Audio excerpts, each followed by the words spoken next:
And we're going to discuss about where is the US dollars heading in the next 5 to 10 years, and where is the opportunity. Instead of focusing on, yes, dollar may be declining, but where is the opportunity moving forward?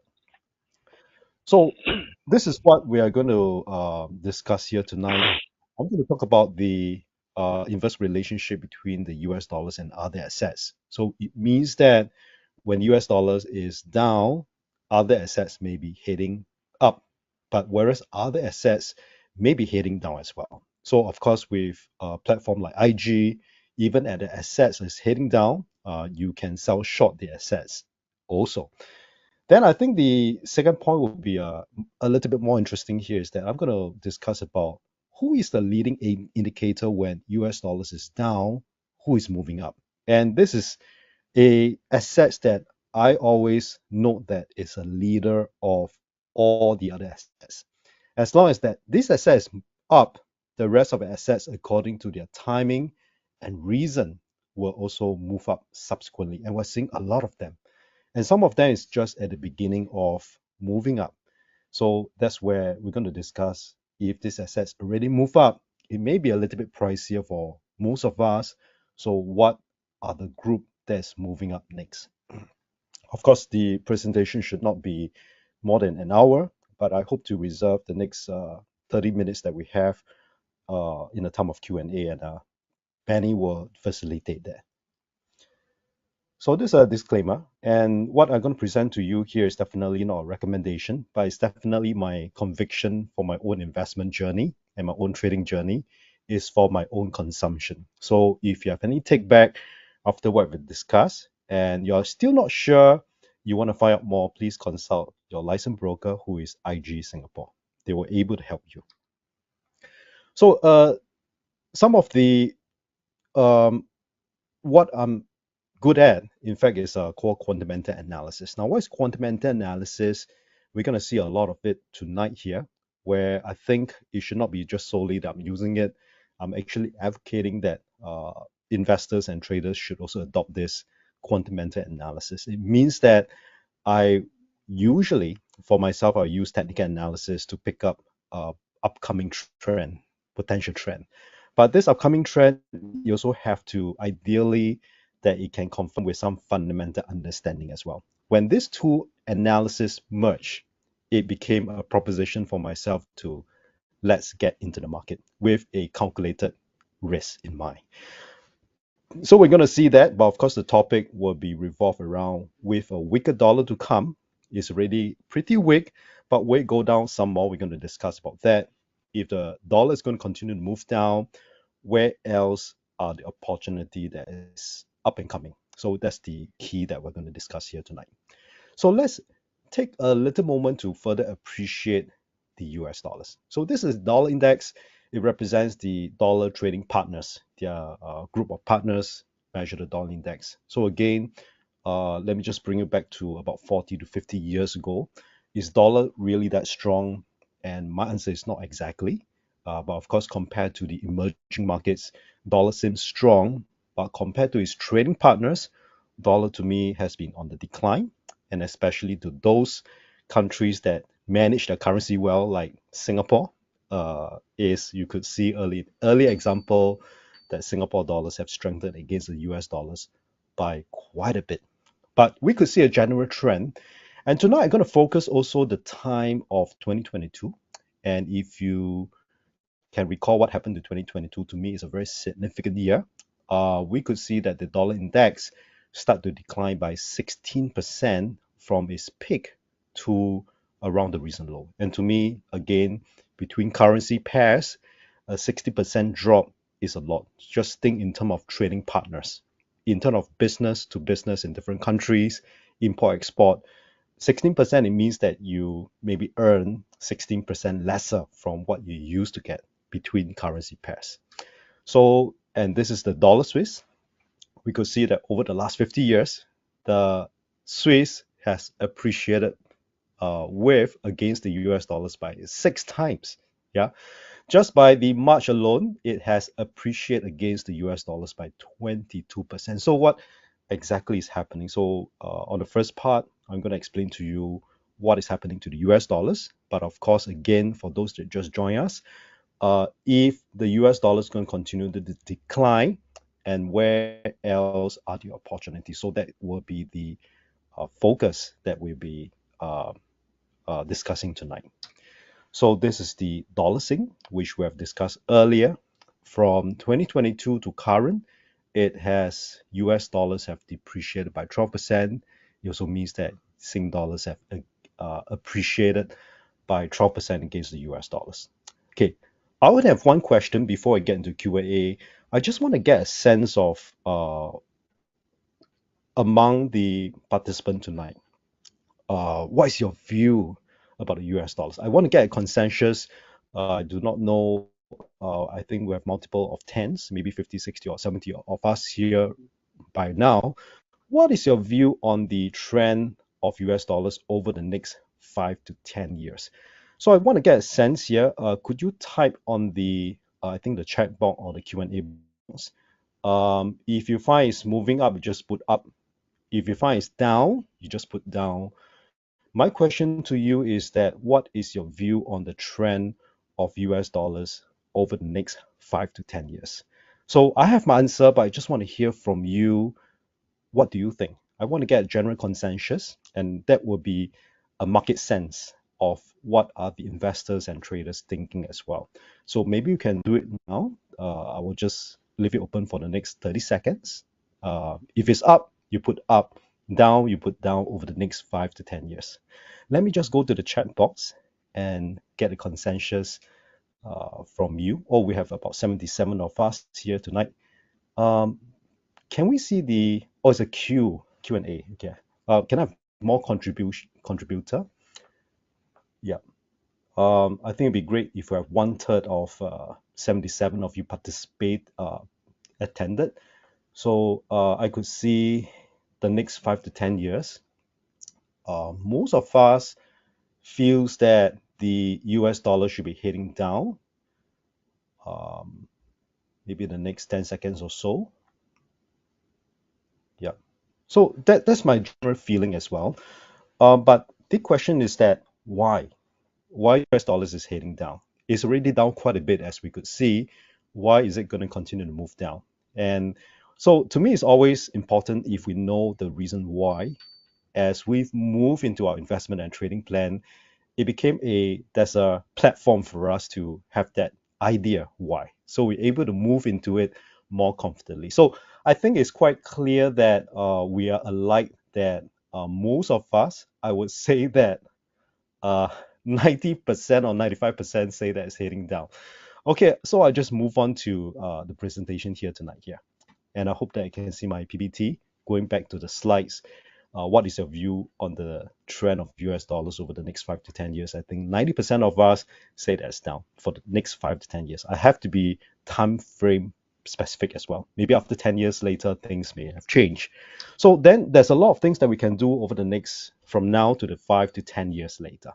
So let's discuss about the reason why US dollars is heading down and could be heading down some more the next 5 to 10 years.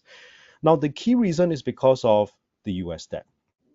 And we could see that if you're going to compare Sing dollar, dollar Sing, or dollar Swiss, there's a reason why the dollar Sing and Swiss has appreciated against the US dollars over the last 40 to 50 years. And just to get a sense of how much money did Singapore printed, and I think the answer is zero. Yeah. How much money did Swiss printed? And the answer is, according to the central bank website, is about 141 billion Swiss. Yeah, 141 billion Swiss. But US have printed about 36.21 trillion. There's no B, but there's T. So there's a lot. And that's the reason why you could see that there's such a disparity between dollar Swiss and dollar Sing. Okay, let's move on. So the question to me is, as an investor or as I trade along this trend, is that my question is that at any juncture I'm going to ask myself, is the debt going to come down at all? I'm going to talk about the US debt. And if my answer is no, if the debt is going to continue to move up, it also means that I got a very clear idea that US dollars may be heading down. But of course, the topic tonight here is that with US dollar's weakness, where are the opportunity? So we have to recognize this chart. Where's the debt heading? If the US debt is heading still going to continue to move up, then likely the strength of the dollar is going to continue to decline. And where's the opportunity we're going to discuss right now? And where I see that um, in March 2020, we could see that the US bonds have peaked. And 2022, we have broke the last, I would say, even 30 or 40 years of this super uptrend line. That was in 2022. And remember earlier, I said that 2022 was a year of significance. So later on, I'm going to spend a little bit more time to explain why. And then here we are. And we could see an inverse relationship as US dollars continue to decline, debt go up, bonds should come down. So if you're trading the bonds, my direction should be continue to sell into strength in the UST bonds. So now it's down by 44%, and to me that is a lot for bonds to move down by 44%.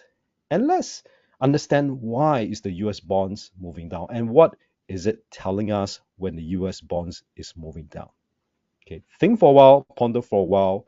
When the US bonds are in this kind of magnitude, down 44%, what is it speaking to you? To me, I read it as the trust is no longer there. There's a loss of trust because when come to bond, I issue bonds as I want to get a loan from you, I issue bonds, I able to get money, lend money from you. And why able to lend money? Because you trust me. So when the bonds is coming down, it also represents that there's a loss of trust in the US bonds. And the next question is, which is important to address, will this continue? And my answer is likely a yes. Why? Because as we studied back earlier, as the bonds or the debt continue to rise, US dollar is going to decline. When US dollars decline, bonds will likely to hit downward as well. Now let's go deeper into it right now. And we could see that if you're going to trade the bonds, which is available in IG, I will continue to sell into strength strategy. Adopt this sell into strength strategy. We could see that March 2020, which I'll be covering it later, that was a peak in bonds. And over this last few years in partnership with IG, we discussed about this period in March 2020 that potential peak. But now what I'm trying to share with you here is that the breaking point, which we also along the timeline, as I come here as a guest speaker, we share about the bonds have broke the major resistance. So, but it's only recently that we read in the news article that on the April and onwards, only the last few months, we read about news, economists start talking about it, that bonds is coming down. Did the bonds actually start to come down on the 2nd of April, the Liberation Day tariff onwards? My answer is no. The bonds has started to come down a peak in March 2020, start to broke below this long-term uptrend line in somewhere around June 2022, somewhere around there. And what was significant in June 2022? And when it broke, and that's to me, that's a crucial point, and that's the period where I start to strategize different assets, different trading strategy because of this outlook. And moving forward, if your answer is that likely the bond is going to continue to move down and the rest of the strategy should be quite straightforward. And this is what we're going to discuss here tonight. Okay. So we can understand about why it has peaked on this date, March 2020. Now, let me just give you a little bit of recap, a little bit of story here is that March 2020, if we still remember, it was the year of COVID. And March 2020, it was a time where the Congress and the Central Bank of the United States also roll out this COVID QE. And the amount was massive. It was 4.8 trillion US dollars. Now, let me just go back to QE 1, 2, and 3. It was the first time US wrote the QE, and QE was invented by the Japanese market, I think in the year 21, if I'm not wrong, okay, some years back. And Japanese market have some proven success on QE. So when the '08, the Wall Street meltdown crisis, US also attempt to experiment on QE, and it was proven relatively successful. On whereby the central bank print money and buy their own T-bonds. So it was 1.3 trillion US dollars. But this time round, in March 2020, when the US attempt to do that, they printed a lot, about 4.8 trillion. But what I'm seeing here is that the investor do not like it, yeah, because you print money and buy your own bonds, something's not right about it. Initially, it was good. The quantum is not that much. It can't provide liquidity to the market. But this time around, as they do it, let's go back to study to the bonds, and that's where the bonds peak in March 2020. And what I'm seeing here is that investors do not like this, therefore they are liquidating the bonds market. Now, what is the significance of the after effect of printing too much money and buy your own bonds? It causes your currency to devalue. It also causes, when the currency devalue, it also causes inflation. Now, as we can see here, the second most significant date here is June 2022. Because of this action, and of course with over the years of other action, but this is a major one in March 2020, and it caused, there's always a lag effect, some time delay is needed. In June 2020, and finally the inflation hit a high of 9%. So though it's coming off, but we can read from Jerome Powell statement that he's still not comfortable about it. Yes, because he have not reached below 2% or range bound around 2%. So recent data, it just spiked up again to about 2.7%, the inflation. Now, let's discuss a bit further here. Is that also the tariff come into play later on. Bottom line is tariff are just it's like the weather, you know, it come and go. Yeah, tariff may come and the key issue is that climate is there. What is climate? Climate means that in financial market is that when you print too much money, this is climate. It's a long-term thing. When you print too much money, it causes US dollars to be diluted. When the US dollars is diluted, it will cause inflation climate. It's a long-term thing, very difficult to solve. So war, pandemic, tariffs, it can these be what we call weather.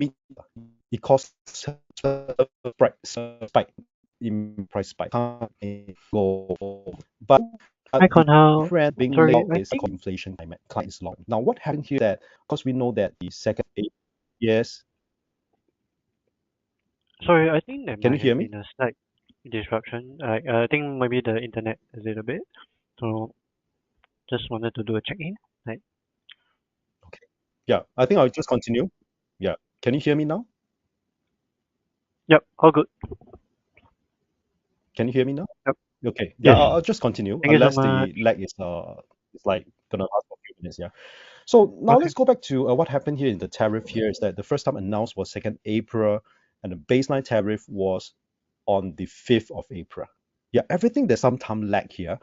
And on the this note here, and this is where it's published on the 1st of June, some Walmart worker took some snapshot of photo of the price tag of Walmart, and they find that there's a price hike of 38% or more. So Target is another major mall like NTUC and Giant in Singapore. So Walmart and Target is like our NTUC and Giant. And now what you can see here is that the 5th of April, the 10% baseline, it has already affect the retail price. Yeah, the market already went up. So, and coming 1st of August is the deadline of this tariff negotiation. So after 1st of August, it will be the baseline 10% and more. So everything there was some time lag. But just based on the 10%, we could see that the July publish the June CPI number, and there's this uptick here. Yeah, so uptick here. Unlikely today's FOMC meeting, the Jerome Powell will cut rate. Yeah, because the CPI is moving up. And on the ground, we could see that the retail price is already moving up by about 38%. Yeah, that's what according to Business Insiders. So if you want to brief more into the inflation in US, maybe you should take a flight there to US to take a look as well. Yeah, then the question is always about is the debt is going to come down at all. When I say where is the tipping point, I'm not referring to the debt will come down, which I think unlikely the debt will come down. When I say tipping point, I'm referring to where as the debt continue to move up, is there any tipping point by to other markets, say for example the US stock may come off. Yeah, so this is a question that we have to address here. And let me just offer you a very simple mathematics thoughts that I have. When debt rises like this, and what is the cause and consequences when debt rises, the currency will be weakened. When a currency weakens, inflation to accelerate. Now, if you can't see the relationship, you just imagine that why we have a strong Sing dollars and why the Singaporeans love to go to Japan for holiday because the Japanese currency is weak. So just think in terms of if you are Japanese, inflation is much more worse than being a Singaporean here. So you could see the relationship because the Japanese yen is weaker. So as US dollars is weaker, it also means that inflation to accelerate. So this is a formula that just go by this flow. Debt rises, currency weaken. I'm referring to the US dollars. As currency weaken, inflation accelerate. And the bad news is that the US dollars is being exported all over the world as well. So when US dollars exported, it also means that they also export the inflation to the rest of the world as well. Okay, so that's some insight for you. Now, and on this date, on the 2nd April last year, so I presented this to the CFA, the fund managers in Jakarta. So then the goal was at 2003, and today goal was at 3003. And then the dollar index was at 105. And then our representation here is that on this inflation to accelerate. As US dollars continue to drop, it will cause currency dilution. As currency dilution, there will be inflation, and maybe all of us should recognize that gold is an inflation hedge indicator. It means that what I'm trying to present then in April 2024 is that I believe that the US dollars will continue to drop. If it drop, the inflation hedge assets like the gold should continue to climb. And how about today? And the dollar index continued to drop. The recent lowest point was at 96. As this happened, we could see that the gold from earlier 2003, it has increased to the recent high of 3005.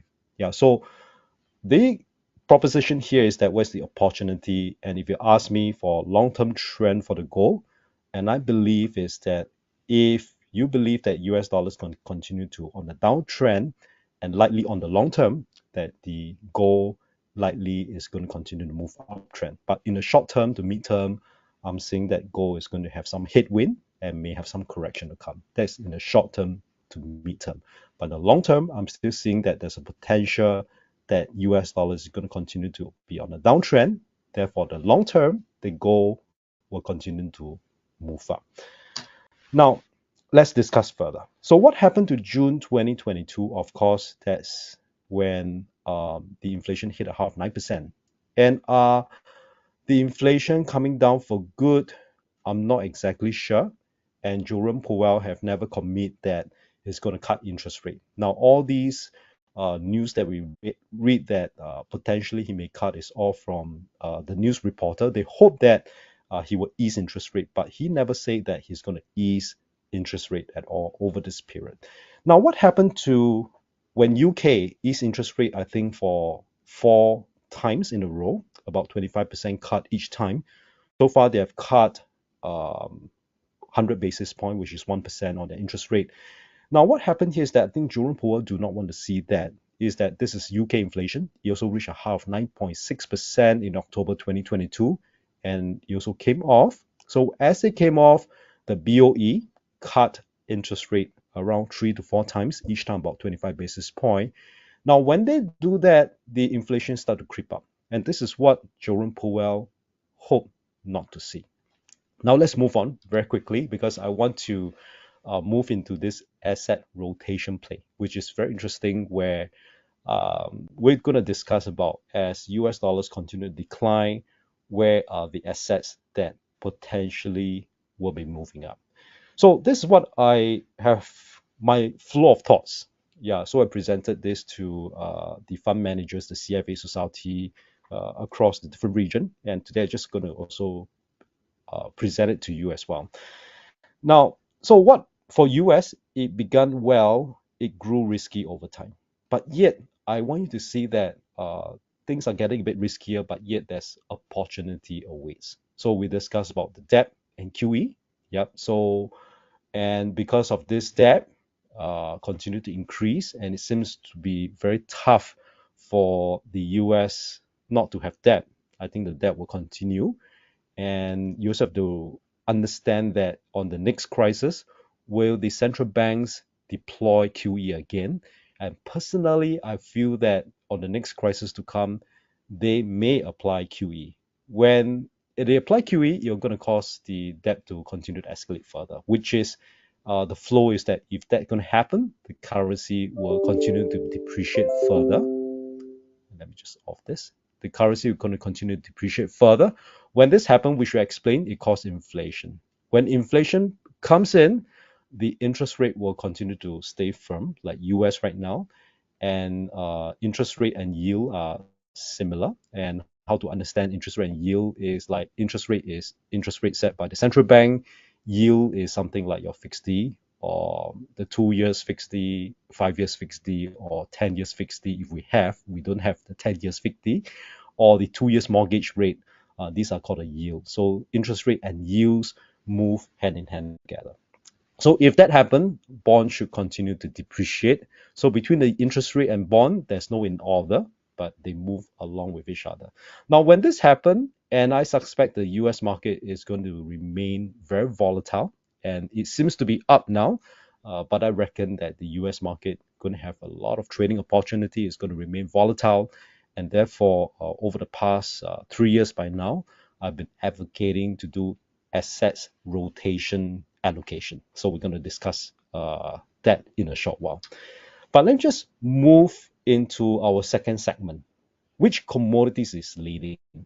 So now instead of asking that the Fed, if you're a reporter and or economist asking the Fed, hey, the CPI inflation has been coming off, why isn't Fed cutting interest rate? But let me just change this asking question method. Why not we ask this question? Why does the Fed prefer to maintain interest rate at the current level instead of asking, hey, the CPI is coming down, why are you not cutting interest rate? I would prefer to ask the later question. Yeah. And let's look at the leading assets in the current market. And who is it? And my answer is gold is the leading assets. But I think gold is having some short-term resistance right now. So therefore, the other asset class, in my opinion, could be moving up. Now let's get into this second segment here is that if the US dollars continue to decline, depreciation of currency will cause inflation, and gold as an inflation hedge assets as a leader, and today we're seeing is at a high point. Then let's discuss about that before we move into other asset classes. So this one we study about it, debt and QE, and then who is next? And I would say that if the debt and QE and US have a lot of it, you'll cause other currency to appreciate against the US dollars. Now, this was captured at the end of March, the first quarter. As I study the first quarter here, is that I believe the yen outright will continue to move up. That's where the last quarter of 2024 and the first quarter of 2025, I'm seeing a bullish engulfing body where I think the yen outright will continue to move up. So is the this is was the last quarter, first quarter, and the pound should continue to move up. Why? Because the US dollar is coming down. So is for the rest, as we could see that the Aussie dollar for the first, this is a monthly chart. For the first, I think, month of February, we saw a very nice hammer, and I think today is a little bit much higher. And dollar offshore yuan, if it's coming down, it means that US dollar is coming down, offshore yuan is moving up. Yeah, so certain pair of currency, you just have to understand the relationship. So dollar Swiss, we discussed about it. So is the dollar CAD. So when US dollars continue to weaken, and the other currency pairs will have opportunity as well. So that's what I'm seeing here. So again, that if there's a lot of um, uncertainty, but I want to bring a point up to you here is that there's also a lot of opportunity somewhere else as well. So focus on the opposite pair of the US dollars. Now, then is the inflation. With inflation, all these commodities will start to move up. So what happened here is that on September 2023, I freeze the moment here was because I also presented then gold was at about 2,100. Yeah, so my proposition was that I make this statement. I think one of the economists from IG, he loved it, but he no longer with IG. He say that, Kong Hao, I like what you say. You say that gold is the leader of commodities. As long as gold remain high, the rest of the commodity, according to their timing and reason, should pick up. So I've reached this point here for all these commodities. As of September 2023, we saw the gold continue to move up, and subsequently, we also saw the cattle start to move up.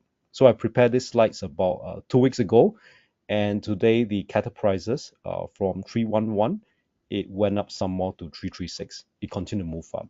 So copper prices as well, as of September 2023, it was here, but now it's here about 2 weeks ago.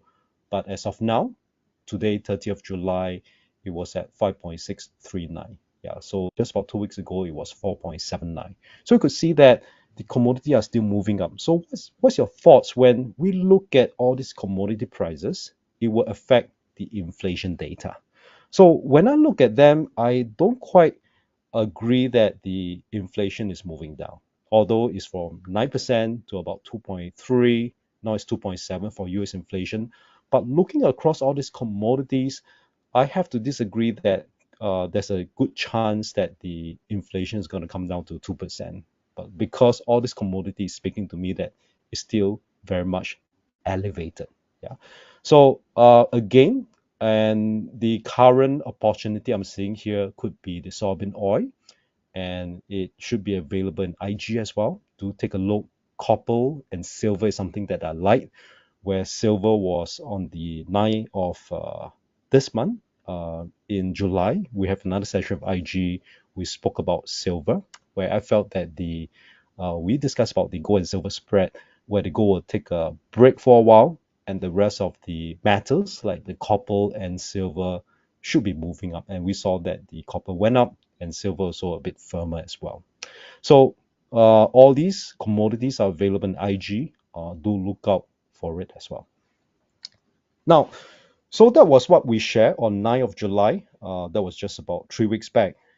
And I mentioned this statement. Yeah, so this was not my original statement, but because of compliance through IG, I have to change the statement. It says that gold has often viewed as the leader of commodities. When gold prices are elevated, other commodities may also experience upward movements over time. Yeah, so what we have discussed on 9th of July was that we get into some technical, maybe during Q&A, if we can exchange some ideas about certain commodities, we can get into it. We can study into its technical as well. So at a point in time, we discussed about the gold silver spread. Gold may be having a standstill, taking a breather, but if the gold going to take a breather, I believe that the silver is going to continue to climb. And this was captured on the 8th of July. And where was silver? Subsequently, it continued to move in this channel.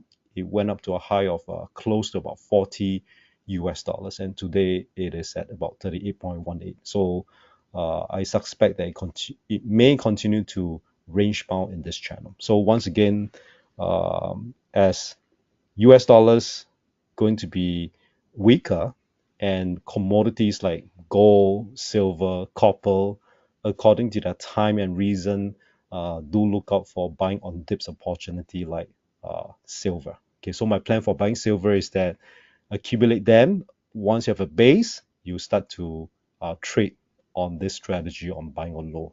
So maybe during the Q&A, we can discuss about all these trading strategy later. So how about yield? By the way, all this yield, you can view them as a 2 years fixed deposit rate, 5 years fixed deposit rate, or 2 years mortgage rate, 5 years mortgage rate. But what we can see here is that since the 1980s. These are US yields. And also it gives me a very clear indication since when? Since 2022. It have broke above this long-term downtrend line. So technically, it's also speaking to me that all these yields could be moving up. But as we study into all this commodity pricing is really move up, so I think inflation should be on the rise. And I also suspect that all this fixed D mortgage rate will not come down that soon. Yeah. So bonds, if you're in the bonds market, I think my focus is still the same. Since 2022, you have broke this long-term downtrend line. My trading strategy for the US bonds market is always to sell into strength ascent when. And for the US stocks, and I think this was the first week of 2025, I make this case study, and I find this few significant trough. I first started with that, and you can try to apply on the other time frame, other market as well, is very useful. And let's look at this monthly chart for Nasdaq. I first started with this few trough. You can find that is beautifully connected. Then after that, I need to do a test on this uptrend line, which I've identified. I place it on the significant top in the year 2000, and that's where dot-com boom was. And I could see that it was very reactive to July last year. So it was December last year. Yeah, July last year, December last year was very reactive. At the point in time, first week of 2025, I have no knowledge about the Liberation Day tariff that's coming. Then subsequently, because of this inverted hammer, the market came off from here. And although it seems to me that the US market seems that it's going up again, so every meeting I went, whether they're in the financial market or not, they tends to talk about the US market is very resilient. But when I understand or you understand about the context about inflation, then we have to be very careful. It seems to be a high note now, but I still respect my study here on this parallel trend line.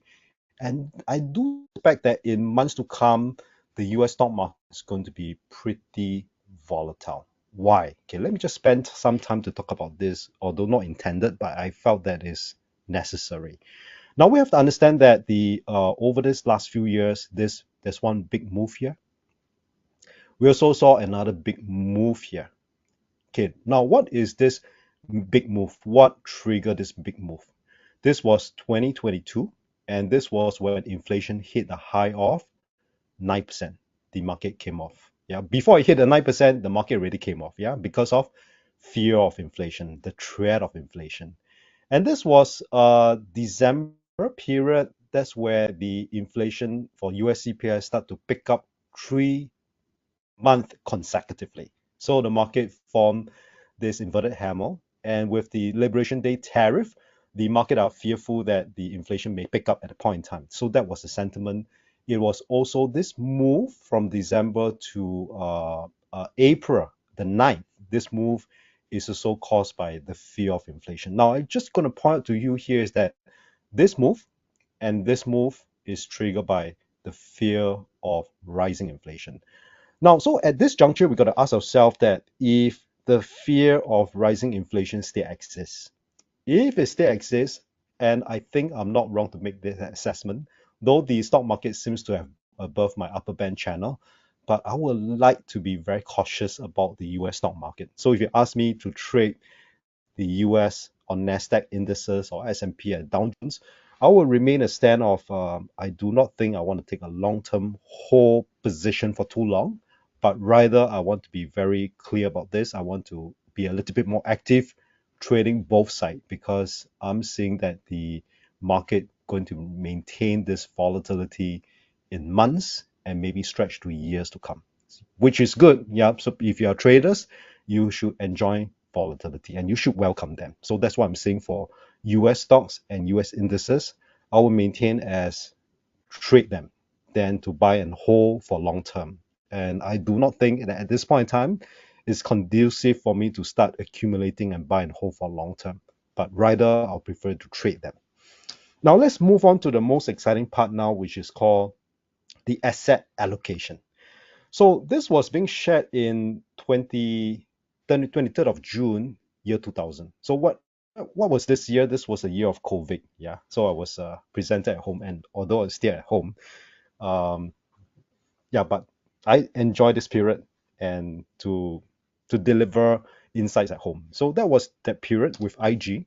And we discussed about the concept about the bullish engulfing body. It's not the classic bullish engulfing body, because the classic bullish engulfing body is that the second bar you have to engulf the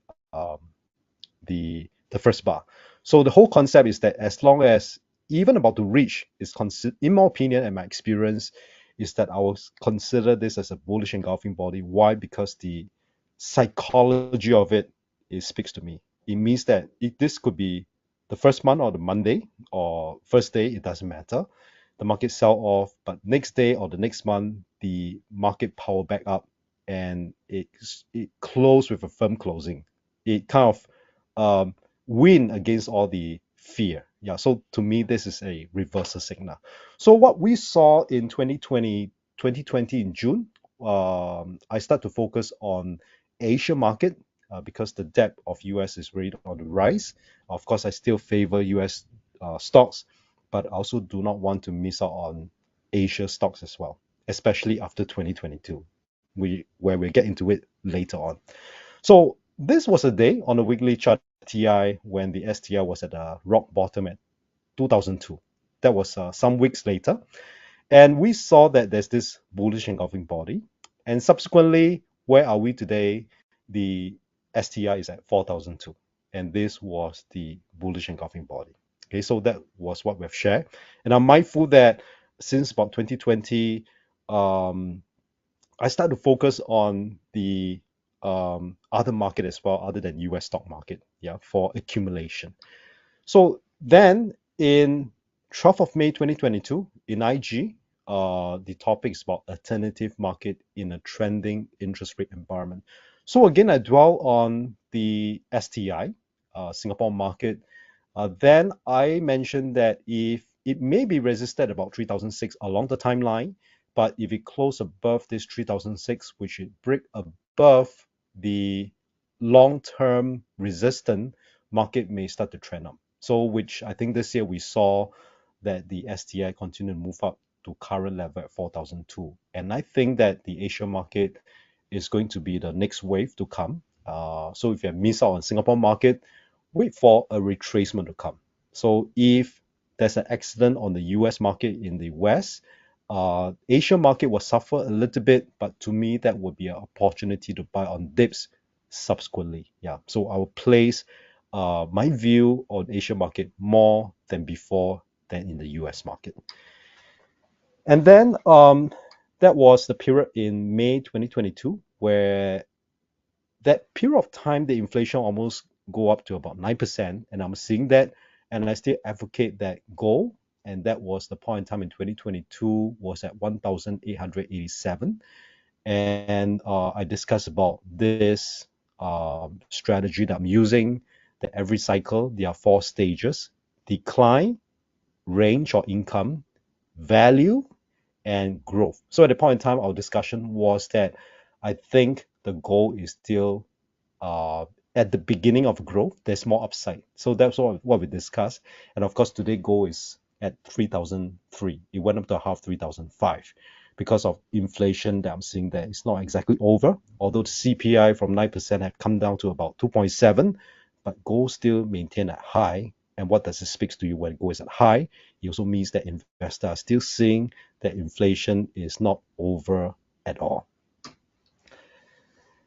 And then we have on 29 May 2024, it was with IG, and I archive all these because what we discuss from time to time, I did a lot of homework for myself and I present to IG. I hope that their audience, their guests, also benefit as well.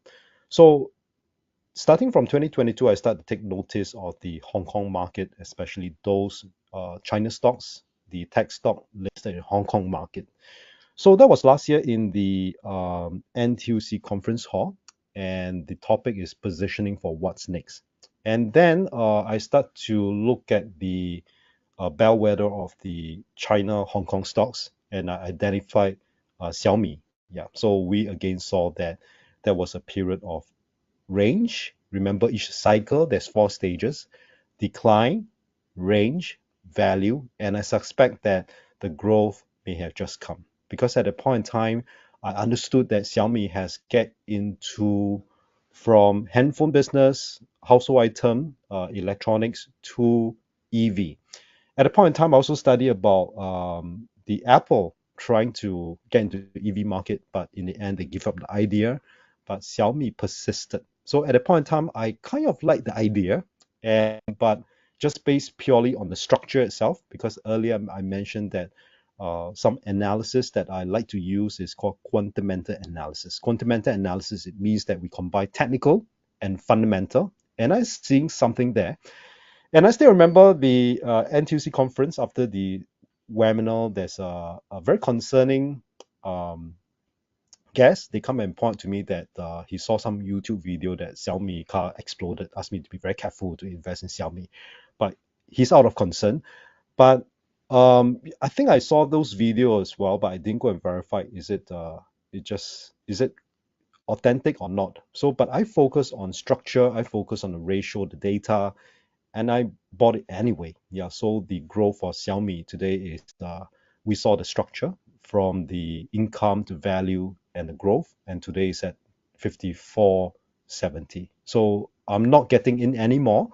The ratio is a bit high, but I'm still holding that, and I intend to hold for a little bit longer term for Xiaomi. But I would have to say that these are the bellwether for China, Hong Kong stocks, but there are a lot of other stocks that is of a very similar nature that still today is around the value or at the beginning of growth stage for those China listed Hong Kong shares, which I still look out for it from time to time.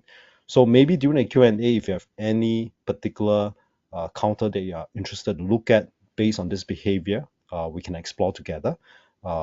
Yeah, then we can look at the numbers, look at the business, what they're doing. Is there potential that they may get into the growth stage? Because as an investor or traders, this is something that I always look out for to get into the market, especially to recognize the value stage and at the beginning of a growth stage. So I don't have to wait for too long. So I just share with you is whether is it a parallel line or these cycle. It can apply to most of the market and different time frame. So for those short-term traders, you try to apply this on the 50 minutes charts. It should work as well. Okay. Yeah. So I think the last slide that I'm get into before we get into the Q&A, I just want to do a very quite a bit that we share, but I just presented very quickly to you. There's about total 60 slides that I've prepared, but I want to spend more time on Q&A because the on the 9th of July, my experience that there was a lot of question that we did reply all of them. So I felt that it's a little bit um, wasted. Yeah, so today I just want to spend more time with Q&A. And but if you look at the bigger benchmark here for the Shanghai Composite Index or the China A50 stocks or index, we're able to see a very similar behavior.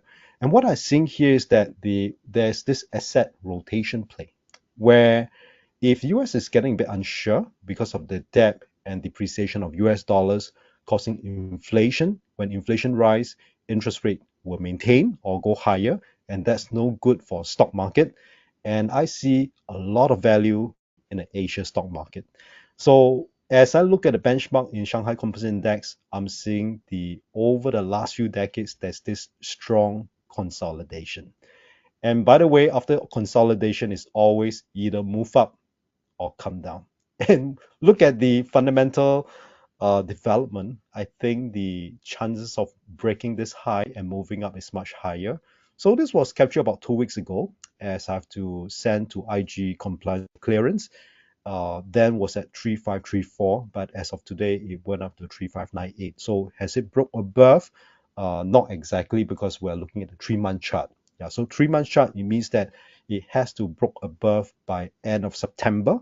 If it can give me about 3,750, it close above here. To me, based on this 3-month chart, it gives me a very clear signal that at the end of September, if you can close around here, I would be definitely keen to get into the different indices of China related listed in Hong Kong and also the individual counters as well. So I think we still have a lot of lead time, but that's what I'm seeing here. And I'm gonna open up this time for Q&A.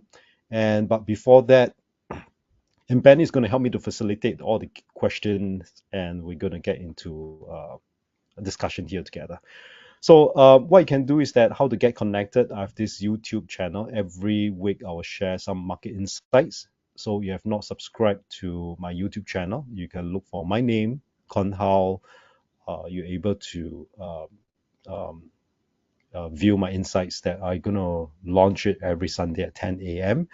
And for this week, my idea is what I just shared with you about NASDAQ. I think the topic I'm sharing this Sunday will be why is the market at the high despite tariff? I explained there's two key reasons why the market is still moving up despite tariff. And then how to get connected, you can visit my website. There's more learning resources. Go and find out about them, how to understand more about the cycle of decline, income, value, and growth. I think you will like it. And last of all, if you find that what I share is interesting, want to spark some ideas, some strategy, I welcome that you can email to me at conhao@weipedia.com. So I'm going to forward this time back to Benny, and if there's any Q&A out there. Hi, Gonhao. Back. Yeah. Okay, thank you so much for the sharing. So we're gonna start off with our Q&A now. So for everyone who are still tuning in to the webinar, so please once again please feel free to drop in any questions about today's topic, or if there is any maybe form of a specific market or product which you would like to dive into and we can explore together, then now will be a good time to drop them in the questions box. So without further ado, I'm gonna start off with the first question. So this was from Johnza N. Will silver rise with gold? Um. Okay. Good question. I hope that you can see my uh trading view chart right now. You just try to get um silver and gold and platinum. Yeah. So your question is that will silver rise with gold? And this is some study that I did some time ago. So Benny, I'm not too sure if you can see my trading view chart. Yep, Gold, all good. okay, yeah. So you can see here is that, but let's don't look at the now, look at the past, right? Since the 90s to the millennium to current, yeah. So this is very useful chart where I always do grouping precious metal. Who are they, including copper as well, which did not include here. That when we look at the past behavior, in fact, we have to recognize that gold, silver, platinum move in tandem together. Um, and gold always move first. Why? Because gold and silver, gold is gold is like durian, right? In Asia term, gold is durian, mangosteen is the queen. So gold used to be even today, yeah, gold where we discussed on the 9th of July that if you get 1 ounce of gold or 1 ounce of silver, you go to our local bank who have bullion department, you literally can exchange Sing dollar back. So gold and silver is still a currency, is money. But copper, you can't do that in bank, but it's precious. Now, what happened here is that when fear of inflation or outlook for inflation, that where I start to spoke about gold a lot in 2016. Yeah. So, but inflation have not arisen, but I'm seeing that inflation should come, and especially during the year of COVID at home, I've been speaking a lot about inflation may come, but it only came in 2022. But what I saw that gold is start to move up, and because investor also also we saw the same thing that inflation may be coming, but we just don't know when. So when gold move up, gold is always the front runner. You always start to move up ahead of inflation. But it comes to a point where gold is so expensive, and in a study that I made, is always gold became so pricey, then investor was look for alternative inflation hedge. So they'll always go back to silver. So my study over the last few years is that gold usually will move up first, and followed by silver. And that's a very interesting phenomena that I see. I'm not saying that it may happen this time round, but in the past few times is that gold always moved first, but it became so pricey. Investors still believe that inflation will be there, so they always look for alternative assets. Then they will go and buy silver. But when that happened, the silver magnitude of from the trough to the high, and my observation I make is the yield or percentage gain is much more than gold. So this time around, if you ask me, silver really start to move since about 27 $30 about the last 2 years, and today is about 35 30 no today is about 38. So really start moving. If you ask me about silver will catch up, my answer is yes, based on this relationship. Yeah, so I hope that I answer your question. Thank you so much, Konhao. And maybe if I can just add on to the question, based on what another question has just come in. So this is from KF Low. Under the commodity spectrum and the topic that we are in now, just wanted to check, like, then why would copper not be in this picture, like, with this chart in TradingView? Yeah, no, definitely. I'm saying copper is part of the. Copper is not precious metal. But copper is a metal. It just happened that I have this chart. I can include copper if you want to. You're able to see a similar behavior. No, copper is as good, but we have to recognize that copper is in the definition. Copper is not precious metal. Precious metal is being qualified is because they're so precious.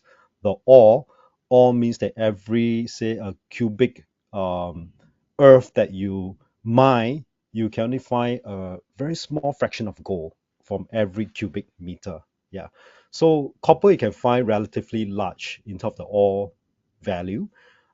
Just put in perspective here is that what is precious metal is that in historical from the beginning of time until today, the gold being mined is in total in kind of Olympic size swimming pool. From the past to now, okay, being mined is about 4.5 times of Olympic size swimming pool. You can fill in all this gold bullion. That's quite surprising, isn't it? Yeah. So you mean that's all? 4.5 times swimming pool. Yeah, that's all the gold ever have mined up to the current day. But silver is about 66 Olympic size swimming pool. And how about copper? Copper is about 160,000 swimming pool. I cannot be exact on the numbers, but it's around there, about a few hundred thousand. Yeah, if I can remember, it's about 160,000 swimming pool that you can fill in copper. So it cannot be qualified as a precious metal because it's not. But yet the pricing, if you're gonna overlay the copper with all these, you're able to see a similar behavior. It's just that happened. I pulled out this chart. I did not include the copper, but copper earlier I did mention that I also taking a very close look at copper as well. Yeah. Thank you. Wow, thank you so much for the insight. I think it really does bring into a dilemma, like, whether do we really classify copper as like a precious metal?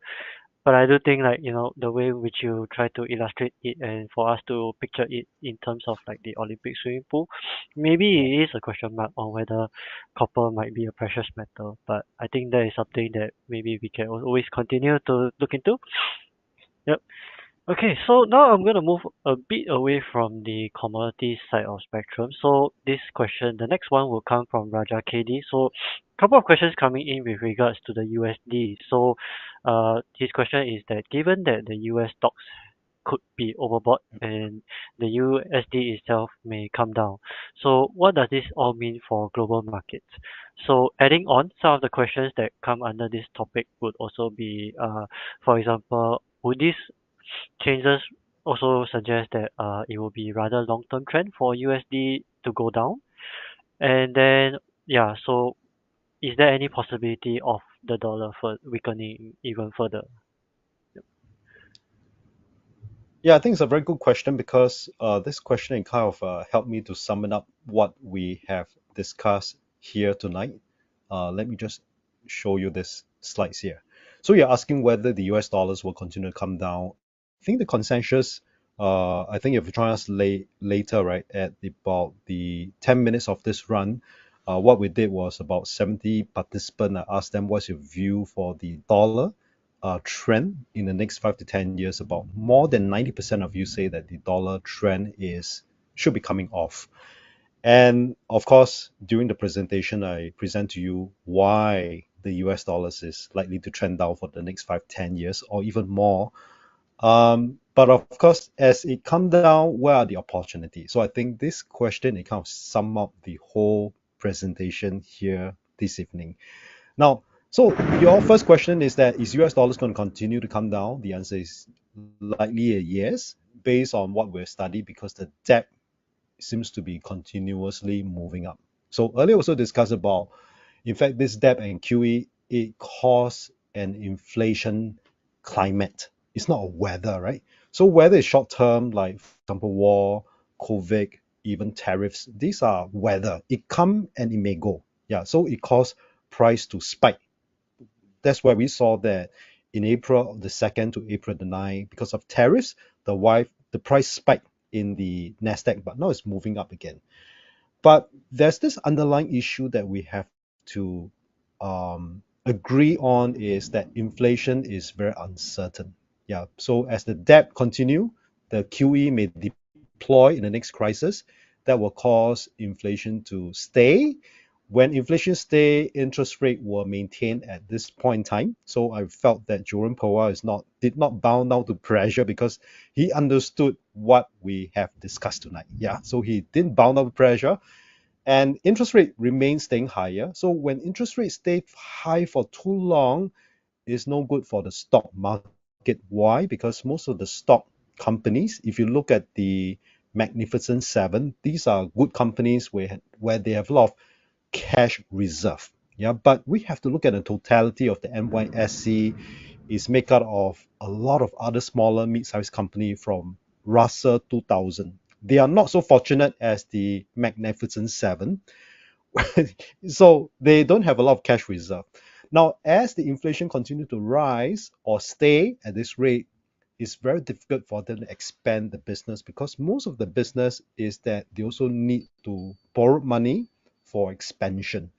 So if you ask me, based on what we discussed tonight, I think based on consensus, most of us agree that US dollars will continue to move down, and that will trigger more inflation. That's what we study, right? When if interest rates stay, inflation start to pick up, interest rate may even go higher. And then what will happen to the stock market? The market will, although now it's at a high, but I think the market will be, if you're a trader, I think you should welcome it, because I think the US market will be pretty volatile to come, although it's at a high right now, but I'm very cautiously bullish about the US market.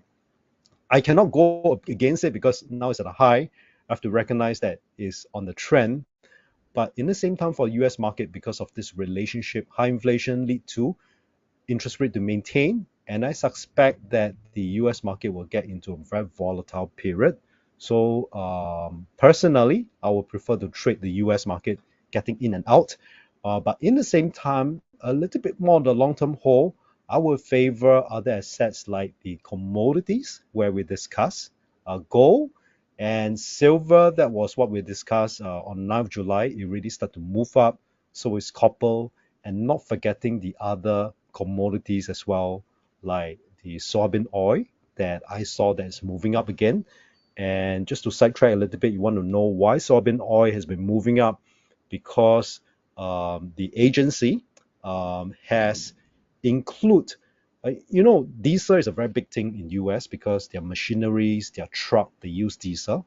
But there's this regulation being pushed down that they want their refiner to include more biodiesel friendly. That means to include soybean oil into their diesel production as a clean energy. It also helps to, because soybean production or export is a big thing in US, is China is buying less of it. It means that they also have to stimulate local consumption. So they're going to use more of soybean oil into their diesel, produce a biodiesel for their uh, truck and engine to run, and therefore the soybean oil has been moving up. So again, I'm going to say this here is that Gold is the leader of commodities, and the rest of commodity will according to their timing and reasons. So for soybean oil, this is the reason that is moving up right now. But I think the underlying thing is the inflation climate. Yeah, because of the weaker US dollars over time, every commodity especially will become more and more expensive. So to me is a lot of opportunity out there. You just have to understand the mechanics of it and look at the market behavior, when it's going to move. And what we're going to do here is to what we discuss here tonight is that try to be so focused to look out for which one is the next upcoming trend. Yeah. So then we also discuss about other than US. In fact, we're in a good position in Singapore, very close to China and Hong Kong. We can do a lot of assets rotation as well. Yeah. So thank you for the question. I think it kind of helped us to sum it up what we have discussed tonight. Thank you so much. I think that really hopefully answers out everything. Maybe let's try to do a couple of, or maybe I'll do two more questions. I am looking to sum up one on technical, which we maybe I will see to save it for the last. But some of the questions that I've noticed so far is quite interesting. So maybe if I may, this is combining with questions from Min Q and from Val Neo. So the questions are covering more about queries regarding Singapore. So maybe starting off with Val Neo first. She has asked, how does a weaker US dollar affect Hong Kong and Singapore stocks?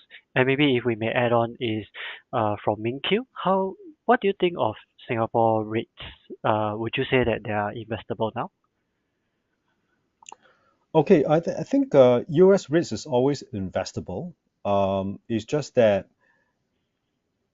the decision that you have, the plan, or rather, as an investor, what kind of investor are you? Because you have to understand that risk is not a stock.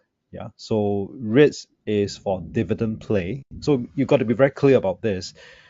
Yeah, sometimes you buy REITs, the market may go up, and that's to me, you're fortunate because you riding on the dividend play, but it also provide you the capital gain that you receive some capital gain. But let's be very clean about this, is that REITs are the purpose of REITs is for you to receive dividend. Yeah, but fortunately or unfortunately, this particular assets, the price will fluctuate. Yeah.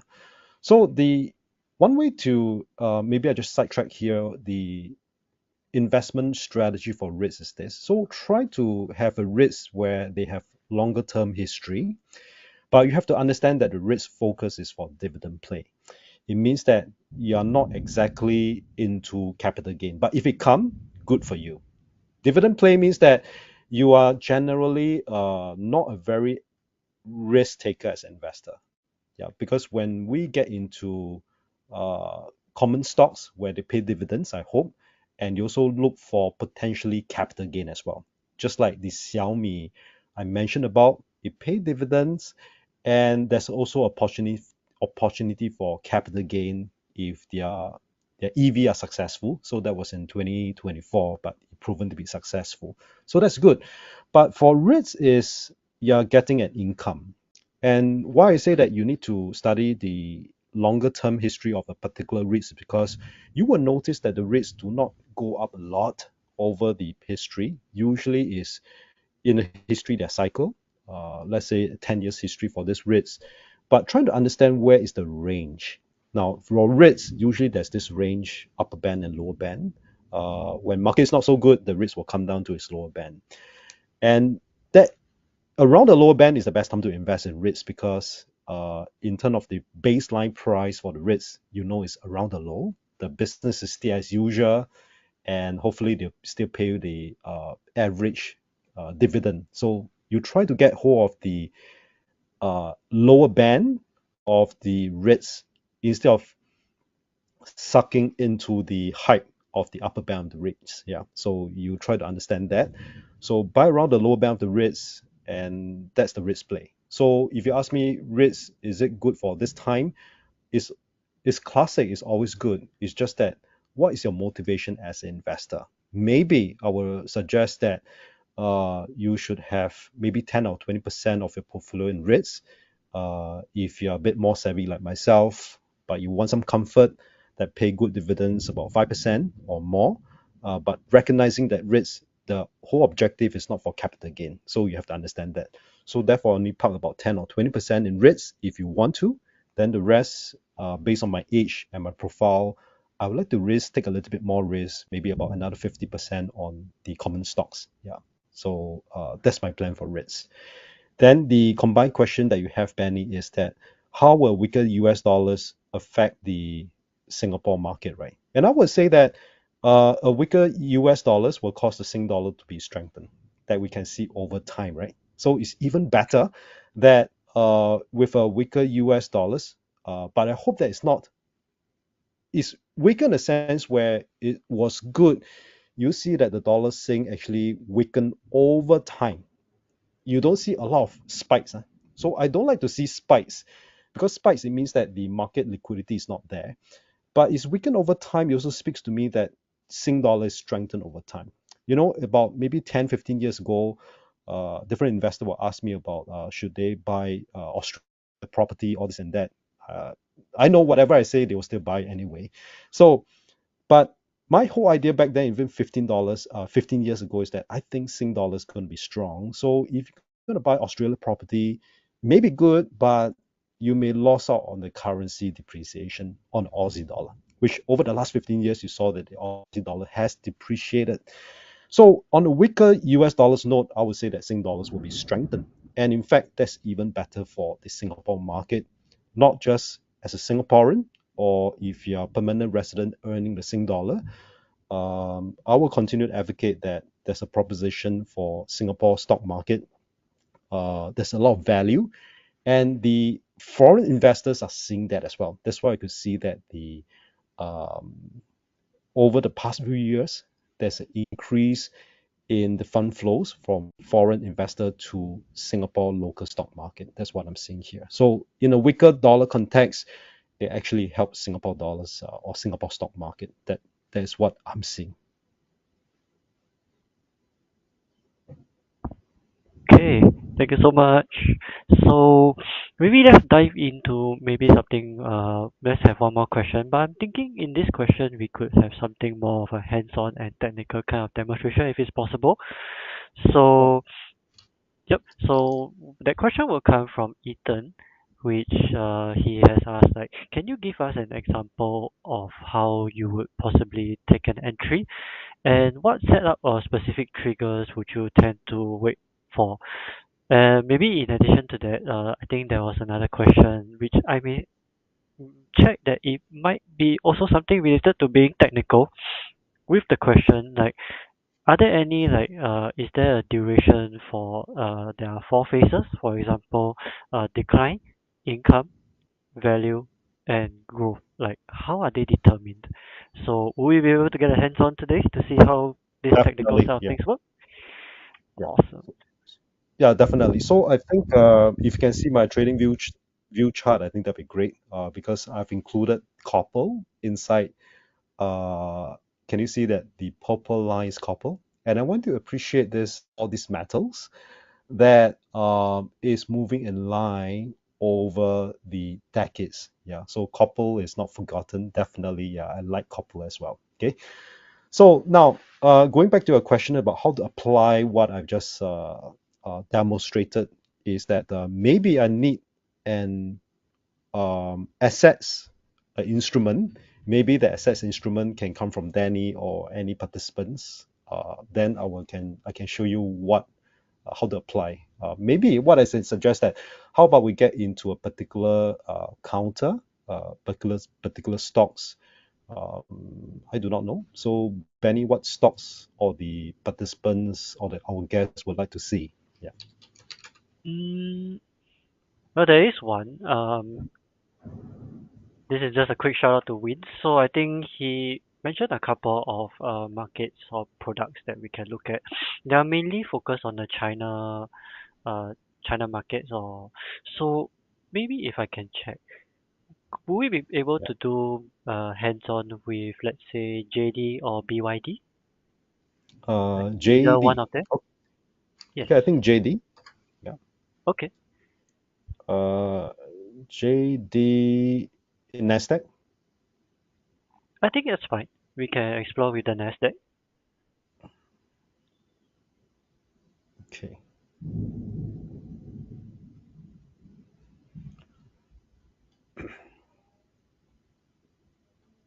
Okay, let's look at the JD.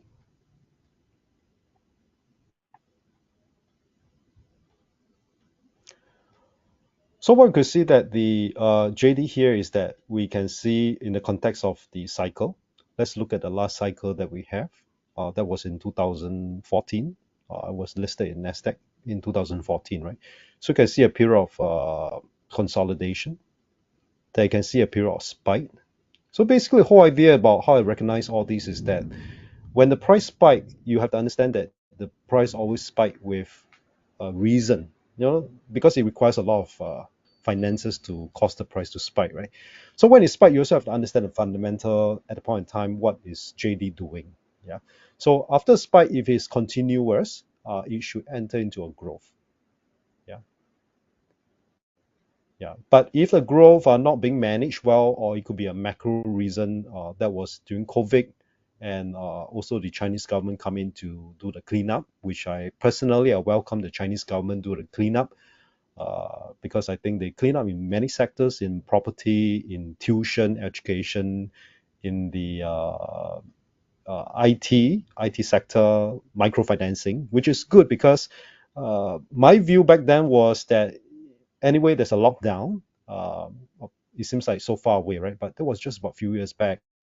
To me, I try to understand what the Chinese government trying to do is that since there's lockdown, the market is a lockdown, so we must well use this time to clean up the whole economy. The things that is not properly uh, structured, we structure it now. When the time is right. Now, as an investor, I look at it. Now, the whole ecosystem about investment in China is much better than in the past. Yeah. So, and we can see that, of course, how JD had declined. You can see literally there's one whole cycle here, income value growth and decline, one whole cycle. But now the question is that is it going to move into another income or value growth and decline? And structurally, what I could see here is that there's a period of stagnation here. There's a period of growth here, value here.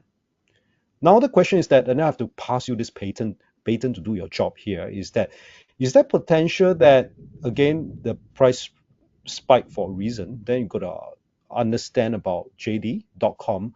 What is the proposition? Are they renewing a new strategy of this new environment, new China, where China is going to take on the world right now? And so what's the proposition that if you believe that you're going to enter in growth, so you got to understand the fundamental. So I can't tell the fundamental because that's not my study. So your question is that how to apply what I've just shared to the market. So I just ask you to randomly give me a market. So we just see it very clearly. So the fundamental, you got to look at it, study into it. What's the fundamental? What's the development? What's the whole environment? Does the JD strategy, investment strategy, fit into the whole global demand? Are they fast enough? Are they advanced enough?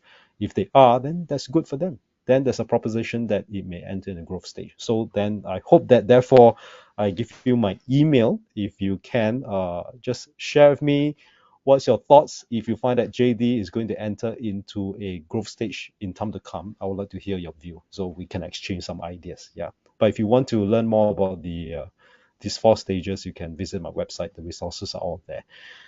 Okay, I think you want to have one more example, Mm, and I hope that I okay, demonstrate clearly to you how to apply this four stages in every cycle. Yeah. I see. Thank you so much, Conhao. I think that was really one good hands-on that we can run to. I think moving forward, maybe if there are any other products, I think there's quite a bit of questions that are ranging from multiple asset classes. We have a couple of questions coming in regarding the cryptocurrencies, and then we are jumping back to forex like USD JPY. Fret not, and I will encourage everyone else, for those attendees who have stayed all the way so far. Thank you so much. Please do stay tuned. Cause currently, maybe if I may, just take a few minutes of our time to run through a couple of things, and then we will need to end off with a feedback form. And during that feedback form session, we can still have a bit of time. Then let's see if we can run through maybe one or two more examples, or maybe questions from the Q&A. Sure. All right. Okay. Without further ado, I shall quickly share my screen. Then we'll just run through this.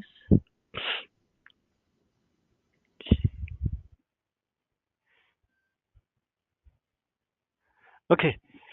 Now, just a quick one. So once again, for those who have stayed all the way for the webinar, I would like to sincerely thank everyone for staying all the way. And I think today, while we previously in the 9th July, we really covered a lot more on the commodity side of things. We really started to go in depth more into like on the US dollar, and then with the Q&A, Konhao has also shared a couple of his advices on technical. And I think that is something that is really appreciated. And I think there are many things that we can all take back home today. So without further ado, like what we will be sharing is that we have an exclusive promotion just for attendees today. So it's some for those of you who have previously joined in the 9th July webinar session. This promotion will not be something too foreign to you all. So basically, it's also really simple. So at the end of the webinar session, we will be tracking the attendance, and then we will be sending over an upcoming email which you will need to register your interest. Following by that, you will also need to place at least Singapore dollars of $1,000 from today's date onwards. And lastly, you just need to trade a notional value of US dollars $500,000 or more. Okay, so just a couple of things to cover off in terms of the terms and conditions. So do note that in your trading of notional value, a qualifying trade will refer to a CFD transaction with a minimum size of one mini contract or equivalent on which you have paid commission. And also do note that the notional value for each qualifying trade will then be calculated based on the notional value of the open transaction and not the notional value of the closing transaction. So just also note that the Singapore $250 worth of Takashimaya vouchers are only applicable to users residing in Singapore, because if you so deem to be qualified after fulfilling the criteria, then we will be posting it over to a Singapore address. And also just a quick heads up also is that in the event that, because if you have previously participated in the previous promotion during the 9th July session, and then in our tracking that we have noted that you have received you have previously qualified for the previous promotion, then unfortunately you may not be eligible for this current promotion. But please do not fret not, because as always, this is never the last session for our IG webinar sessions. We will definitely be having more sessions with Konhao and also even more guest speakers. So do stay tuned to all of our webinar sessions, and then are always definitely looking forward to coming up with better rewards. Okay, so lastly, also do note that if there's any information, do feel free to reach out to marketing.sg@ig.com, and the deadline of promotion would be on the 13th of August, 23:59 p.m. Okay, so once again, just a quick note. Stand by. Let me just check the slides. Okay, so just putting up the slide again for our new users. So once again, like if let's say you are interested to start your trading journey with IG, the QR code is back again. So I'm just gonna quickly reiterate, for new users, it's really simple. All you just need to is create a new account with IG. Once again, also fund $1,000 into your account, and then start trading. And then as you can see on the right side of the table, by making your first trades, by accumulating even more notional value, you can also be entitled to our welcome bonus. Okay, so lastly, we will always like to hear your feedback, and this is always the most crucial one of the crucial part for our webinar sessions. So if we may, for our tuning attendees, it will really appreciate for most of us to take a moment of your time to just scan the QR code. basically this feedback form will really cover on how is the performance of the guest speaker, or even on IG side, or what are some of the topics that you would like to see on the back end side of things also for in the future. Let's say if you want to have, what are some of the rewards that would come into your mind, or if there is any specific type of topic which you would like Conhao or even for IG to curate in the future. So this now is the time for you to take a moment just to scan the QR code and fill in this response form. Okay, so I'm probably just going to leave this slide for a couple of minutes, and maybe while we are in this slide, maybe Konhao, maybe thinking we could maybe cover one or two questions again. Sure. Yeah. All right.